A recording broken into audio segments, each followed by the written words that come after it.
Hello everyone and welcome to Linux Forensics here at Pentester Academy. In this video, we're going to have a little look at inodes. And we've talked about them before and we kind of glossed over a few details.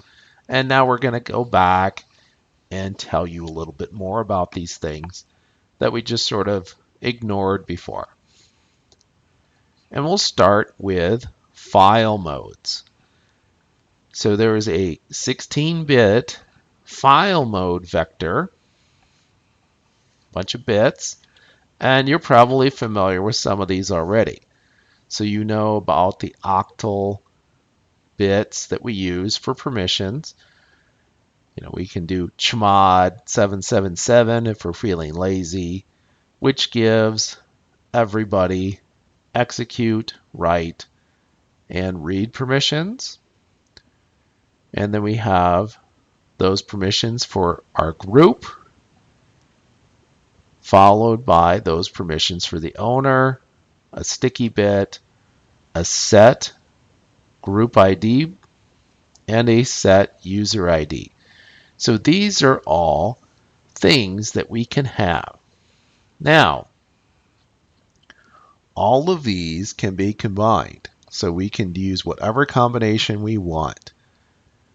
In addition to this information, the inode also stores something about the type of file. And these in bold here are mutually exclusive. So you only get to pick one.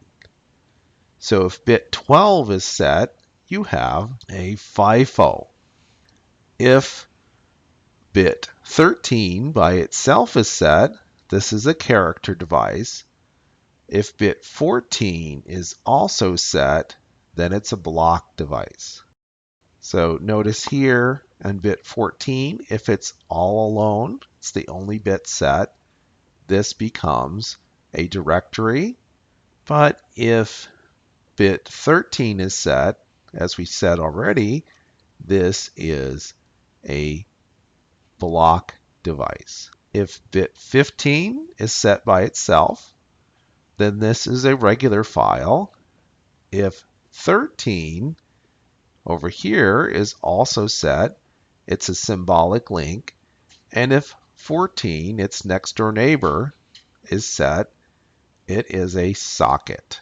So that's the file mode. Other things in the inode, we have flags. And we have lots of them. We have 32 bits of them. So if we look at the low word for the flags, we see here at first we have a secure deletion flag, which says if you delete this file, shred it, wipe it, don't just say the space is available.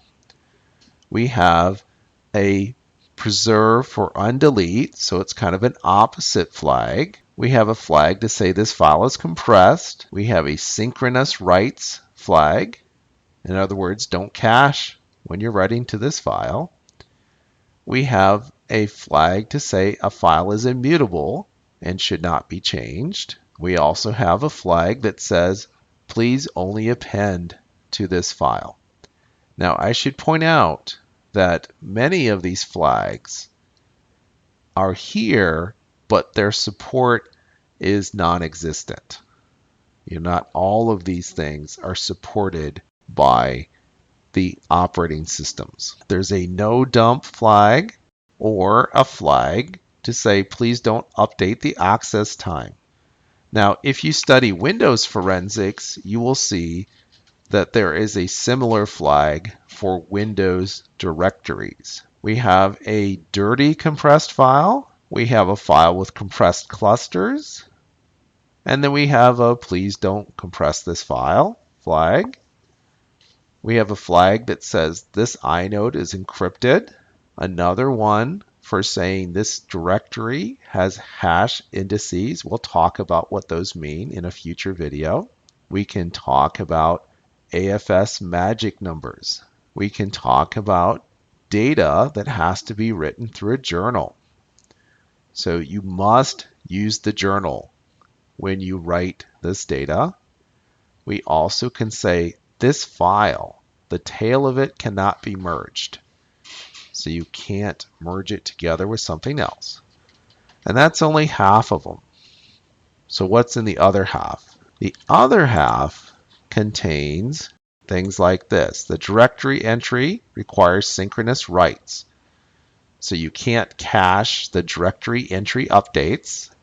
This is the top of a directory structure. This is a huge file. This inode uses extents. We'll talk more about that in another video. It's fairly common. This inode stores large extended attributes. Typically, those extended attributes are ACLs, access control lists, but they can be other things as well. This is a deprecated flag that says there are blocks past the end of file marker in this file. There's an unused flag. There are a couple of flags related to snapshots. So here's one that says this is the snapshot.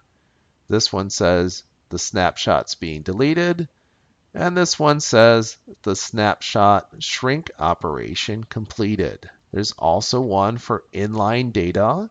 This can be useful when you have smaller files, and it can help speed up your I/O. There is also a reserved for ext4 library flag. Also in the inodes, we have timestamps. So in the lower 128 bytes, we have 4 timestamps: change, modify, access, and deleted. And these timestamps are stored in 32-bit values that are seconds since the epoch in 1970. Now, if we have an ext4 file system, typically on disk, the inodes are 256 bytes, and the current size of the actual inode is 156 bytes.